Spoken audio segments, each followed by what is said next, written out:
Good morning बच्चों। चलो start करते हैं हम पीवाईक्यू सीरीज का नेक्स्ट क्वेश्चन। बच्चों हम ऑलरेडी 4 चैप्टर कंप्लीट कर चुके हैं पीवाईक्यू 2025 के। फर्स्ट हमारा quadratic equation sequence series complete हो चुका है, कॉम्प्लेक्स नंबर कंप्लीट हो चुका है और परमुटेशन एंड कॉम्बिनेशन कंप्लीट हो चुका है। लास्ट चैप्टर हमारा सीक्वेंस सीरीज भी कंप्लीट इससे प्रीवियस वीडियो में कंप्लीट हो चुका है बच्चों। हम जो नेक्स्ट चैप्टर करने जा रहे हैं, अभी हमने स्टार्ट किया है बाइनोमियल थ्योरम। बाइनोमियल थ्योरम में भी एक अच्छा चैप्टर है बच्चों, इसका भी वेटेज काफ़ी है। जेई मेंस में 2025 में काफ़ी क्वेश्चंस आए हैं, तो चलो वो डिस्कस करते हैं हम कि कौन कौन से किस लेवल के क्वेश्चंस आए हैं और किस लेवल तक के क्वेश्चन हो सकते हैं। ठीक है बच्चों, चलो तो स्टार्ट करते हैं। फर्स्ट क्वेश्चन हमारा है, क्वेश्चन क्या बोल रहा है? क्वेश्चन बोल रहा है the remainder who power 7 power 103 is divisible by 23, 7 power 103 is divisible by 23, then the reminder.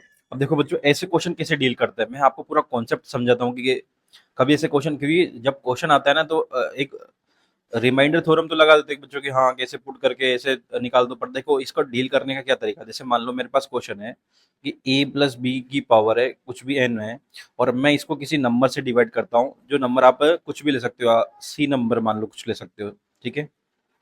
या फिर मैं ए लेता हूँ, यहाँ पे ए का मल्टीपल, राइट ना, ताकि तो ऐसा बोला जाता है कि बी का पावर एन इसका रिमाइंडर आता है। अब वो किससे आता है देखो, और ये ए कुछ भी हो सकता है, ए हो सकता है कि ए का मल्टीपल भी हो, ए के टाइम्स भी हो सकता है यहाँ पे, ठीक है। कैसे? जैसे इसको अपन एक्सपांड करते हैं तो क्या होता है, एन सी आर आता है, यहाँ से स्टार्ट होता है।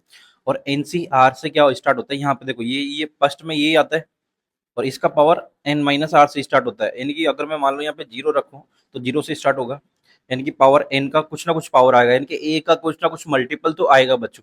ऐसे ही चलते चलते, और बी का क्या होता है, बी का तो कर बी से तो अपन को ज्यादा मतलब ही नहीं है। बी उस चीज को बताते हैं कि बी का कुछ भी मल्टीपल आएगा पर वो जीरो से स्टार्ट होगा, राइट ना। और ये बढ़ता जाता है, एन का वैल्यू कम होता जाता है, यहाँ पे ये पावर कम होता जाता है, यहाँ पे पावर बढ़ती जाती है, राइट ना, ये होता है। और लास्ट में जब अपन पहुंच जाते हैं तो एनसीआर आता है, और एनसीएन सॉरी, और यहाँ पे पावर जीरो हो जाती है, राइट। तो इनकी ये वन हो गया, और बी की पावर हाईएस्ट हो जाती है। तो इसका मतलब इससे प्रीवियस टर्म तक ए का कुछ ना कुछ पावर तो है, और जब तक ए का कुछ ना कुछ पावर है तो वो ए से तो डिविजिबल होता रहेगा, हाँ या ना बच्चों। और बस यही नंबर होगा जो ए से डिविजिबल नहीं होगा। तो अपन उसी चीज को ढूंढते हैं कि ये वाला नंबर अब चूज कर लेते हैं उसमें से कि ये डिविजिबल नहीं होगा, बाकी सब डिविजिबल होगा, क्योंकि एनसीएन तो वन हो ही जाता है। ये वन हो ही गया, तो बचा बी का पावर एन, तो ये हम रख देते हैं कि बी का पावर एन इसका रिमाइंडर आ गया, राइट ना। बट देखो, जब इन क्वेश्चन को ऐसा डील करते हैं तो आपको बहुत मुश्किल से जाके, जब जेई मेंस क्वेश्चन देता है ना, ऐसा नहीं कि जेई मेंस कॉन्सेप्ट तो बहुत ईजी है कि बस आप बहुत से जैसे करते कि प्लस माइनस वन में डिवाइड कर दो, बाकी प्लस माइनस वन की जरूरत नहीं है बच्चों, कुछ किसी में भी डिवाइड करो चलेगा, दो पार्ट में। बस आपको उसको नियर बाई खत्म करना है, धीरे धीरे बी को खत्म करके या तो वन बनाना है, ताकि वन का कुछ भी पावर हो वो खत्म हो जाता है। तो अपन कोशिश करते हैं कि क्या हो सकता है, चलो स्टार्ट करते हैं। तो देखो, क्वेश्चन जब जेई मेंस ने दिया तो क्वेश्चन को देख के तो ऐसा लग रहा है कि बहुत इजी टाइप से, कि हाँ बस कन्वर्ट कर देंगे और हो जाएगा, बट ऐसा नहीं है। देखो स्टार्ट करते हैं। अब जैसे मैं सेवन है, सेवन 29 में 23 से डिवाइड करके सेवन का नियर बाई 49 आता है, फर्स्ट में 49 से स्टार्ट करते हैं। मान लो अगर मैं टू से थ्री पावर करता हूँ तो बहुत ज्यादा चला जाएगा, तो मैं 7 का पावर टू से स्टार्ट करता हूँ। तो सेवन पहले मेरे को सेवन बाहर लेना पड़ेगा बच्चों, और ये 749 का पावर कितना हो जाएगा फिर, 52 पावर 52 का हाफ हो जाएगा आपका, सॉरी ये 102 हो जाएगा, 102 का हाफ हो जाएगा 51, राइट ना। अब इसको मैं डिवाइड कर रहा हूँ 23 से, ठीक है। अब 23 का कौन सा मल्टीपल है जो 49 में है, तो सेकंड मल्टीपल है 46 नियर नियर जाता है। तो मैं फर्स्ट वाले को तो आपको क्लियर तरीके से दिखा देता हूँ कि 2 इंटू 23 प्लस 3, ये 46 प्लस 3 49 होता है, और डिवाइड बाई 23। अब ये तो वैसा ही कॉन्सेप्ट हो गया, तो ये तो खत्म हो जाएगा, तो 3 की पावर कितना बचेगा, 3 के पावर 51 डिवाइड बाई 23। अब ये तो मैंने पहला वाला तो आपको प्रॉपर मेथड से समझा दिया, पर मैं अब इस चीज को थोड़ा फास्टली मूव करूंगा, क्योंकि इसमें एक स्टेप नहीं है बेटा, बहुत सारी स्टेप से मिलकर बनेगा। अब देखो ये 351 है तो 51 नहीं हो सकता, तो एक पावर और बाहर आएगी। जब एक पावर, चलो एक पावर नहीं लेते हैं अपन, इसको थ्री का मल्टीपल में भी कन्वर्ट कर सकते हैं ना। तो थ्री का ऐसा कौन सा मल्टीपल जो 23 के नजदीक आया और पावर को और रिड्यूस कर सके, तो थ्री का ऐसा कौन सा मल्टीपल है। तो देखो कौन सा मल्टीपल हो जाएगा थ्री का, तो 327 हो जाएगा, ये थ्री से डिवाइड होते ही। और ये कितना बचेगा 51, कितना बचेगा आपका, बचेगा 70, और ये डिवाइड बाई 23। अब ये नजदीक चला गया तो कितना, इसमें से रिमाइंडर देखना है बस, 4 बचा 23 से डिवाइड करने के बाद, तो 7 इंटू 4 पावर 17 बच गया 23। राइट बच्चों, अब यहाँ तक और थोड़ा सा नजदीक पहुंचे कि पावर भी रिड्यूस हो रहा है और कुछ आंसर भी आने की पॉसिबिलिटी हो रही है। ठीक है जी, और देखो क्या हो सकता है, जैसे मान लो मैं इसका थोड़ा सा और नजदीक में जाऊं, तो ऐसा कौन सा वैल्यू 4 का कौन सा मल्टीपल है 23 के नजदीक है, तो 16 होता है सेकंड पावर तक। पर बेटा देखो 16 तक तो हो गया, चलो ये 7 ले लिया और 4 ले लिया, और यहाँ पे 4 का पावर 16 आ गया और 23, तो इसको होल स्क्वायर करेंगे तो कितना हो जाएगा, 7 इंटू 4 तो रह जाएगा बच्चों, और इसका होल स्क्वायर करने पे ये 16 आ जाएगा, और 16 का पावर 8 आ जाएगा, राइट ना, एंड डिवाइड बाई 23। अब देखो इसमें इसको कन्वर्ट करूंगा मैं, इसमें 23 माइनस आपका कितना हो जाएगा 7, 23 - 7 हो जाएगा ना, और इसमें कन्वर्ट करने से थोड़ा सा ये -7 का पावर 8 हो जाएगा, पर -7 का पावर 8 इससे इवन है तो कोई फर्क नहीं पड़ेगा, नेगेटिव पॉजिटिव में कन्वर्ट होगा, तो 7 इंटू 4 ये हो गया, राइट बच्चों, और इसका रिड्यूस करने पर ये 7 पावर 8 आ गया, और इवन पावर है इसलिए 23। ठीक है, फिर वही सेम डिसीजन आपको लेना पड़ेगा, 7 पे ही तो था स्टार्टिंग में, तो कितना आ गया 49, फिर वही 7 इंटू 4, और ये अपने आप 49 का पावर 4 हो जाएगा, 49 का पावर 4 हो जाएगा, राइट ना, ये 23 डिवाइड, तो फिर सेम 7 इंटू 4 तो रहेगा रहेगा बच्चों, यहाँ पे कितना बचा बचा था आपका 3, तो 3 का पावर कितना रह जाएगा ये आपका 4, 3 का पावर 4 को फिर आप रिड्यूस कर सकते हो, 3 का पावर 4 तो आप इजीली निकाल सकते हो, कितना होता है 81, और इसको 23 से डिवाइड कर दो तो कितना रिमाइंडर आ जाता है देख लो, तो 23 इंटू 4 कितना होता है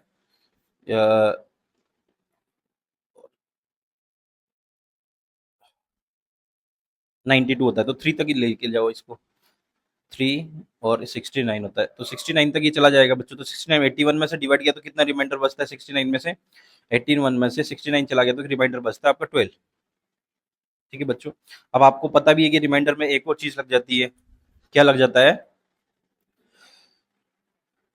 12, करेक्ट, राइट ना, एक चीज और बच जाती है, देखो बच्चों क्या क्या होता है, जब आप इसको डिवाइड करते हो ना, तो ये मल्टीप्लाई में भी रिमाइंडर सेम आता है, तो 7 इंटू 4 कितना हो गया 28, और ये 12 डिवाइड बाई 23, अब इसमें इसको रिमाइंडर निकालोगे तो कितना आएगा 4, सॉरी 5, रिमाइंडर रिमाइंडर की बात कर रहा हूँ, और इसमें 5, तो ये फिर 60 हो गया, और फिर 23 से डिवाइड कर दो, तो अब रिमाइंडर कितना आएगा 46 टाइम जाएगा, तो 14 रिमाइंडर आ जाएगा। देखो बच्चों, मेरा मकसद इसको लंबा ऐसा खींचना नहीं था, हो सकता है कि आप कोई और मेथड लगा के इसको लेके जाओ, पर मैं एक नेचुरल स्टेप लगा रहा था जो बच्चा लगाता है बिना सोचे, उसको लगा रहा था, इसलिए थोड़ा सा लॉन्ग चला गया। बाकी ऐसा नहीं है कि अगर आपको कुछ सोच समझ के, क्योंकि जेई मेंस में जब पेपर आता है ना बच्चों, तो ऐसा नहीं है कि आप आपको पुराने कॉन्सेप्ट एकदम सडनली याद आता है कि मैं वो लगा दूं वो लगा दूं। बहुत से टीचर क्या करते हैं कि सोच समझ के एकदम एग्जैक्ट मल्टीप्लिकेशन करके उसका आंसर निकालते हैं, फिर आपको उसका पूरा कि हाँ इसको ऐसे कर देना, बट ऐसा नहीं है बच्चों, आप जब वहां पे क्वेश्चन करते हो तो आपके माइंड में थॉट वैसे ही आते हैं, क्या आते हैं कि आप उसको स्टेप बाय स्टेप ही करोगे कि नहीं मेरे को वैसे ही जाना है, चाहे उसका आंसर आए नहीं आए, तो मैंने वैसे ही करके दिखाया आपको, एट द एंड आंसर आया भी सही उसका 14 रिमाइंडर, राइट। तो आप भी देखो वैसे ही जेई मेंस का जब पेपर होता है ना बच्चों, जबकि प्रेशर माइंड में बहुत ज्यादा रहता है, तो आपको थॉट आना बहुत मुश्किल है, आप एक फ्लो में जाते हो, तो वो फ्लो में ही आपको चीजें करने करने के लिए आपको टेस्ट प्रैक्टिस करनी पड़ेंगी, तो टेस्ट जितना प्रैक्टिस करोगे आपके फ्लो में चीजें चलेंगी, और आपको हो सकता है कि अच्छे कॉन्सेप्ट भी याद रहे फिर उस टाइम पे। ठीक है, तो टेस्ट सीरीज भी बहुत जरूरी है बच्चों देना लास्ट में। चलो नेक्स्ट क्वेश्चन पे चलते हैं हम। नेक्स्ट क्वेश्चन क्या है, the last value of least value of n which is the number of integers terms of binomial expression is 183। देखो बच्चों इसने बोला कि n का कितना वैल्यू हो सकता है कि इसमें इंटीजर टर्म 183 आ जाए। देखो मैं इसका जनरल टर्म लिखने, जब भी आपको पूछे कि ये क्या होता है कि जनरल टर्म से लिखो, आपको समझ में आता है बच्चों। देखो क्वेश्चन बहुत इजी है ये, लेंदी भी नहीं है। देखो जनरल टर्म लिखता हूं मैं, एन सी आर, और 7 का पावर कितना हो गया 1/3, तो ऐसे N minus R power 7 power, sorry इधर डिवाइड बाई 3 है, 3, और 11 का पावर ये 1/12 है, और यहाँ पर आर आता है बच्चों आपको पता है। ठीक है, ये आपका जनरल टर्म हो गया। अब देखो जनरल टर्म में देखो आपको सब सही दिख रहा है कि 12 का मल्टीपल होगा तभी 183 आएगा, राइट ना, तो 12 का मल्टीपल ही आपको इंटीजर बना के बताएगा इसको, क्योंकि अगर 12 का मल्टीपल तो अपने आप 3 का, क्योंकि दोनों का एलसीएम लेते हैं, 3 और 12 का एलसीएम ही, एलसीएम, तो 12 मल्टीपल आता है, और 12 का मल्टीपल आएगा कि 12 के हो जाएगा, राइट ना, एन का वैल्यू 12 इंटू के, अब के में देखो 183 टोटल है ना, क्योंकि 183 तो आएंगे जो आपके एन एन टाइम्स क्या होगा, 12 टाइम्स होगा 183 का, पर 183 का नहीं होगा बेटा, 182 का होगा, क्योंकि एक जो आपका स्किप हो जाएगा इसमें से, जीरो वाला कॉन्सेप्ट हुआ, तो कितना हो जाएगा आपका 12 इंटू 182, आप मल्टीप्लाई कर दो तो सीधा आपका इनका वैल्यू आ जाएगा, क्योंकि आपने इसमें से ही तो 182 183 निकाले थे, आपने 183 जो आपने निकाले थे बच्चों, वो इसमें से तो निकाले थे कि आपने चूज किए थे उसमें से 183 में से, और वही तो थे ये कि आपके एन में से 12 के मल्टीपल से तो निकाले थे, तो मैं 12 से मल्टीप्लाई कर देता हूँ वापिस, तो मल्टीप्लाई आ जाएंगे, तो कितना आ गया 12 इंटू 2 कितना हो गया 4, और ये कितना हो जाता है, ये आपका निकल के आएगा बच्चों 821, तो 2184 आपका आंसर आ गया इसका। देखो क्वेश्चन इतना हार्ड भी नहीं था, बट आपका कॉन्सेप्ट था इसमें जो आपको लगाना था इसमें, और कुछ नहीं है। चलिए नेक्स्ट क्वेश्चन पे चलते हैं हम।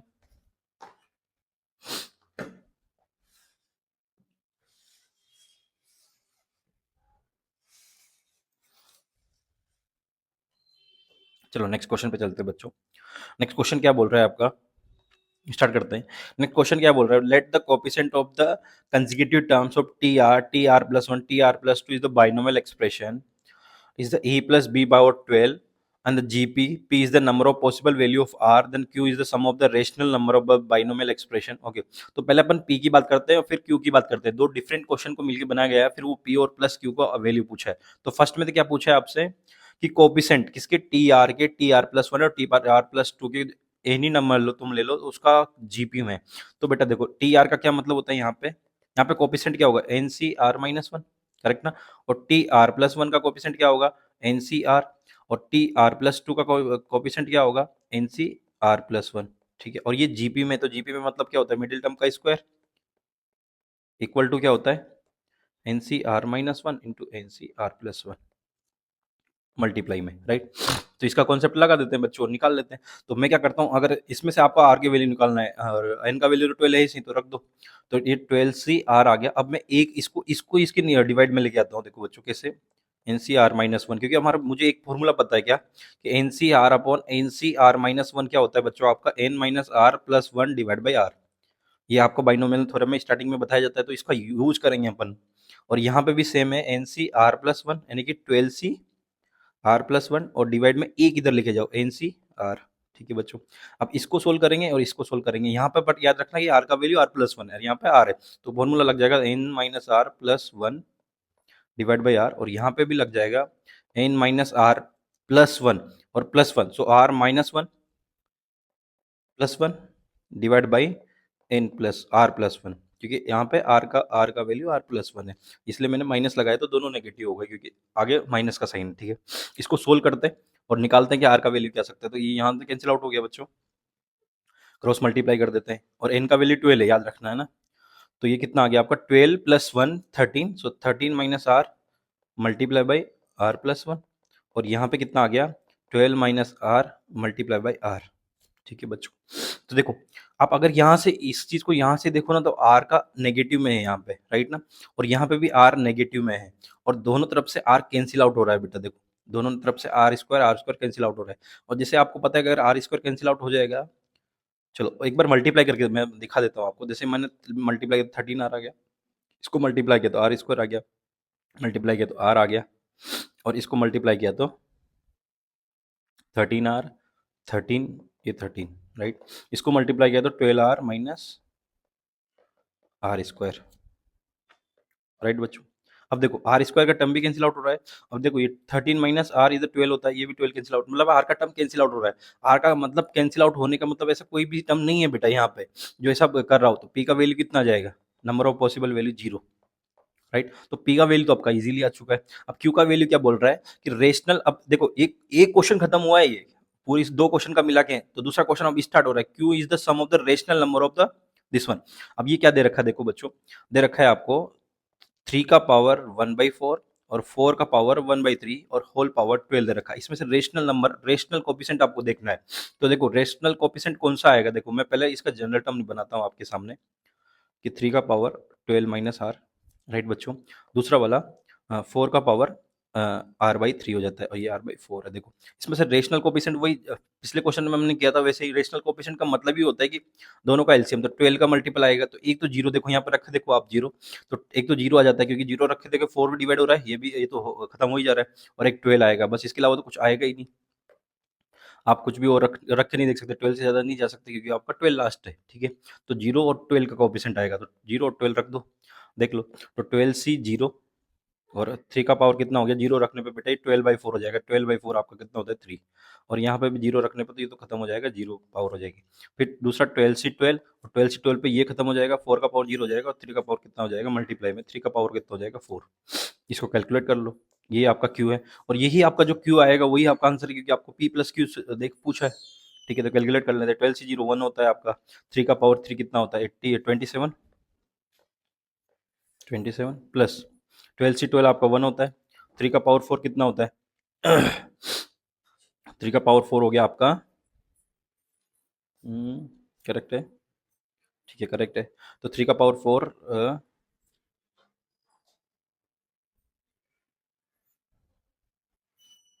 3 का पावर 4 हो गया आपका 81, राइट बच्चों। और इनका दोनों का एडिशन ही आपका आंसर आ जाएगा, कहीं गड़बड़ हुआ क्या कुछ।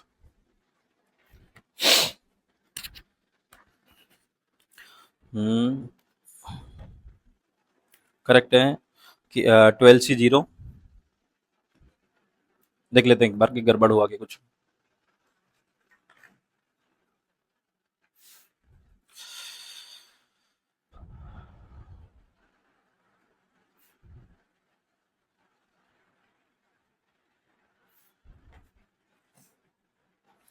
कि आंसर तक आप पहुंच नहीं पा रहे हो।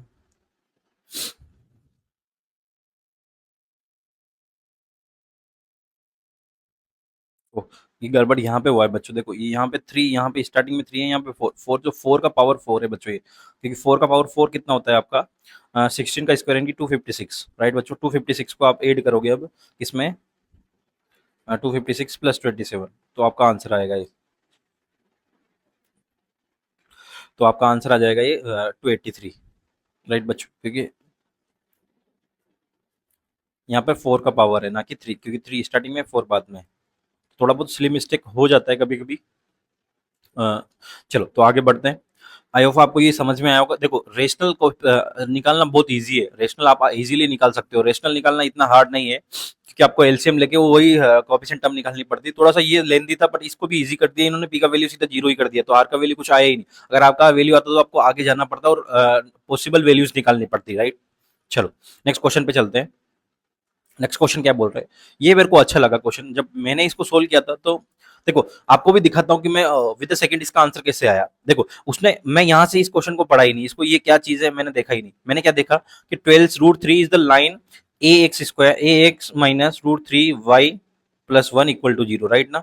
और याद रखना कि ये आपका न्यूमेरिकल बेस्ड है, तो आपका इंटीजर वैल्यू तो आना है, ये तो करेक्ट रहा ना। और इसका इससे डिस्टेंस पूछा था, तो डिस्टेंस का फॉर्मूला लगा देते हैं ना बच्चों। तो अल्फा, अल्फा नहीं है ए है, हाँ ठीक है जो भी है, 12 minus √3 into √3 plus 1 divide by आपका अल्फा स्क्वायर प्लस √3 का स्क्वायर 3 होता है, आपका ये वैल्यू आना था। अब देखो बच्चों ये इंटीजर तभी पॉसिबल है, देखो ऊपर देखो, आप देखो ये 12 है इंटू अल्फा है, ये 3 है, ये प्लस 1 है, और ये डिवाइड बाई ये। अब देखो ये इंटीजर तभी पॉसिबल है बच्चों जब भी alpha square plus 3 perfect square बने। तो किसी भी नंबर में मान लो मैं 3 ऐड करूं तो परफेक्ट स्क्वायर कैसे बन सकता है, क्योंकि कोई भी दो नंबर का परफेक्ट स्क्वायर का 3 गैप केवल आपका आता है 1 के स्क्वायर में और 2 के स्क्वायर में 4। तो इसका मतलब अल्फा की वैल्यू 1 होगी यहाँ पे, तभी ये परफेक्ट स्क्वायर बन पाएगा, 2 बन पाएगा। और 2 ये बन गया तो देखो यहाँ पे 12 माइनस 3 प्लस 1, तो ये कितना हो गया 10, और 10 डिवाइड बाई 2 हो गया आपका 5, और इसका आंसर 5 आ गया, राइट बच्चों। तो मैंने यहाँ पे ऐसा देखा था कि अल्फा की वैल्यू कितना पॉसिबल है, क्योंकि आप एक बार इसका एग्जैक्ट तो नहीं निकाल सकते, बट ऐसा तो कर ही सकते हो कि आप परफेक्ट स्क्वायर बने, क्योंकि इंटीजर पॉसिबल है कि इंटीजर के बिना यहाँ पे आपका आंसर आएगा ही नहीं, और इंटीजर तभी आएगा तब ये पॉसिबल होगा, राइट ना। चलो अब इसको प्रॉपर मेथड से देखते हैं बच्चों की, प्रॉपर मेथड से क्या पॉसिबिलिटी हो सकती है, राइट ना। चलो देखते हैं कि क्या पॉसिबिलिटी हो सकती है प्रॉपर मेथड से। तो प्रॉपर मेथड का मतलब है आपको इसको सोल्व करना है, राइट ना, यही तो मतलब है। तो इसको सोल्व करते हैं, तो इसको प्रॉपर मेथड से सोल्व करते हैं और अल्फा की वैल्यू निकालते हैं आपके लिए, ठीक है। तो अल्फा क्या है बच्चों आपका 1 प्लस आर का वैल्यू 1 to 6, और ये आपका -3 पावर r-1 और ये 12c 2r-1। अब इसमें आपका r का वैल्यू रखते जाना है और ये एक्सपेंड होगा आगे, तो रखते हैं, स्टार्ट करते हैं। r इक्वल टू 1 प्लस यहाँ पे अब मैं r का वैल्यू 1 रख रहा हूँ, तो बच्चों ये 3 हो जाएगा, तो 3 का पावर 0 हो जाएगा, राइट ना, 3 का पावर 0, तो 3 का पावर 0 और ये 12c 1 यहाँ पे रखोगे तो 12c r का वैल्यू 1 रखने पे ये 1 हो जाएगा, 12c1। ये फर्स्ट टर्म आ गई आपकी। सेकंड टर्म देखो, अब देखो इसमें अल्टरनेट प्लस माइनस आएंगे, क्योंकि अभी तो इवन आ गया, तो सेकंड टाइम पे और आएगा, क्योंकि आप 2 रखोगे, 2 - 1 1 होता है, तो माइनस में 3 पावर 1 ऐसे ही लगा देता हूँ, राइट ना। और यहाँ पे 12c, अब कौन सा आएगा, 1 रखोगे आप, 2 रखोगे तो ये 3 आ जाएगा, ठीक है। अब यहाँ से इवन और टर्म चलती रही, तो 3 का पावर 2 आ जाएगा, क्योंकि यहाँ पे पॉजिटिव जाएगा, क्योंकि आप यहाँ पे 3 रखोगे तो एक पावर कम हो जाएगी, 12c5, फिर आपका 3 पावर 3, 12c7, अब प्लस माइनस अल्टरनेट में आता रहेगा, और यहाँ पे प्लस आएगा 3 power 4 12c9 minus 3 power 5 r-1 की बात करता है ना, तो यहाँ पे 3 - 2 आएगा, करेक्ट करेक्ट है, और यहाँ पे 12c11, राइट ना। और आप रखेंगे 6 रखे देखो तो कितना आता है, 11 आता है, तो ये लास्ट यहाँ तक ही जाएगा, बस इनका एडिशन चाहिए आपको, ठीक है बच्चों। करते हैं एडिशन। अब कैसे करते, देखो एडिशन के लिए भी कुछ आपको एक्स्ट्रा दिमाग लगाना पड़ेगा। कैसे, देखो ये भी 12c5 है, आप देखो तो ये 12c5 है, एनसीआर n-r के इक्वल होता है, आपको पता होता है, एनसीआर n-r के इक्वल होता है बच्चों, राइट ना। तो ये 12c है, ये 12c क्या है आपका 3 है, और ये 12c1 है। देखो ये बच्चे इसके सेम है, ये इससे सेम है, और ये इससे सेम है, राइट ना। और आप बस इनको कैलकुलेट ही करना है आपको। देखो यहाँ पे 3 पावर 3 और 3 पावर 2 है, तो ये सब्ट्रैक्ट हो जाएगा। सेम यहाँ पे, यहाँ से सब्ट्रैक्ट होगा, यहाँ से जो आपका आपका यहाँ का वैल्यू निकालोगे ना बेटा, ये सब कुछ जीरो के इक्वल आएगा, तो आर का वैल्यू केवल 1 हो जाएगा। आप कैलकुलेट करके देख लेना, ये 0 आता है, राइट ना। बहुत सिंपल है, केवल कैलकुलेट ही तो करना है। मैं और थोड़ा सा इसको सिंप्लीफाई करके आपको बता देता हूँ, बाकी ऐसा कुछ भी नहीं है। देखो इसको इसके साथ सब्ट्रैक्ट करोगे तो 3 पावर 5 में से 0 माइनस करना है, लेकिन कितना माइनस करना है आपको, कितना नेगेटिव आएगा एक तो पहला तो, और 12c11 आपका 12 होता है, तो 12 और ये डिवाइड बाय 3 पावर 5 में से अगर आपको माइनस करना है तो 3 पावर कितना होता है, 81, 81 मल्टीप्लाई बाय 3 की 3 एंड 284, तो ये 242 आ जाएगा बच्चों, 242। ये फर्स्ट हो गया। अब सेकंड को आप सब्ट्रैक्ट करो तो देखो 3 पावर 4 में से 3 पावर 1, तो ये तो है 81, 81 में से 3 माइनस हुआ तो कितना हो गया आपका 70, 78, ये तो आपका 78 हो गया। और यहाँ पे 12c9 और ये 12c3, 12c3 तो है ही से, तो 12c3 आ जाएगा 12 into 11 into 10 divide by 3 into 4 into 3 into 2 into 1, right. Plus फिर तीसरा बात करूँ तो मैं, ये नेगेटिव इसलिए आएगा, ये पॉजिटिव आएगा बच्चों। देखो तीसरा वाला बात करें तो 3 पावर 2, 3 में से 3 पावर 2 माइनस करना, तो कितना हो जाता है आपका ये 2 इंटू 9, राइट, 2 इंटू 9 हो जाता है 18 हो जाता है, क्योंकि ये आपका 27 होता है, ये आपका 9 होता है, राइट। और ये 12c5 होता है, 12 इंटू 11 इंटू 10 इंटू आपका 8 इंटू 7 तक भी जाएगा, क्योंकि आपका सॉरी 9 इंटू 8 हो जाएगा। और तो यहाँ पे 5 into 4 into 3 into 2 into 1, right. इसको कैलकुलेट करना, आपका आंसर ये 0 आ जाएगा, और 0 आते ही अल्फा का वैल्यू 1 आ जाएगा बच्चों, ठीक है। तो ये भी इजी क्वेश्चन है, इतना हार्ड नहीं है। अगर देखो इसको कैलकुलेट करने जाते हो तो बहुत, पर अगर आप ये तरीका यूज करते हो ना, ये बेस्ट है। पर आपका जब अल्फा के वैल्यू वहां पे 1 आ जाए तो आप यहाँ पे रख देना और कल कैलकुलेट कर देना। मैंने जिस तरह से सोचा आप भी सोच सकते हो बच्चों। देखो क्वेश्चन को एनालिसिस बहुत जरूरी है। ये एनालिसिस ऐसा ही आता है कि जब आप एक्सपीरियंस हो जाते हो ना बच्चों, बार बार पेपर देते हो आप, प्रैक्टिस करते हो, तो जब भी प्रैक्टिस करते हो ना, तो उससे आपको एनालिसिस होता है इस चीज का कि हाँ ऐसा पॉसिबिलिटी है। और पेपर दो, और पेपर का एनालिसिस भी बहुत जरूरी होता है, तो इसलिए टेस्ट भी बहुत इंपॉर्टेंट है। आप पेपर कंटिन्यू देते रहे। चलिए, तो हमने यहाँ पर 4 क्वेश्चन आपको आपके बाइनोमियल के हमने फर्स्ट लेक्चर में डिस्कस किए। आगे भी आपके बाइनोमियल के लेक्चर डे बाय डे आते रहेंगे, ठीक है। तो अगर आपको अच्छा लगे तो प्लीज एक बार कमेंट बॉक्स में भी आप इसका रिव्यू दें, ताकि हमको पता चलता रहे कि हाँ नहीं हम सही डायरेक्शन में जा रहे हैं, या फिर आपको कुछ भी प्रॉब्लम हो तो उसमें आप मेंशन कर दें उस चीज़ को लेके। और चैनल को सब्सक्राइब करें, और आपका डिस्क्रिप्शन में भी लिंक जो पीडीएफ का होता है वो डाल दिया जाता है, ताकि आपको वहाँ से पीडीएफ भी डाउनलोड कर सकें। आपका जैसे सीक्वेंस सीरीज कंप्लीट हुआ तो सीक्वेंस सीरीज का पूरा सॉल्यूशन जितने भी क्वेश्चन थे 2025 के पूरा का पीडीएफ विद सॉल्यूशन आ चुका है बच्चों। उसमें सॉल्यूशन भी हम वही सॉल्यूशन यहाँ पे प्रोवाइड कराते हैं जो आपका मैं रिटर्न में यहाँ पे आपका जो लाइव लेक्चर होते हैं यूट्यूब पे उसका सॉल्यूशन होता है ताकि आपको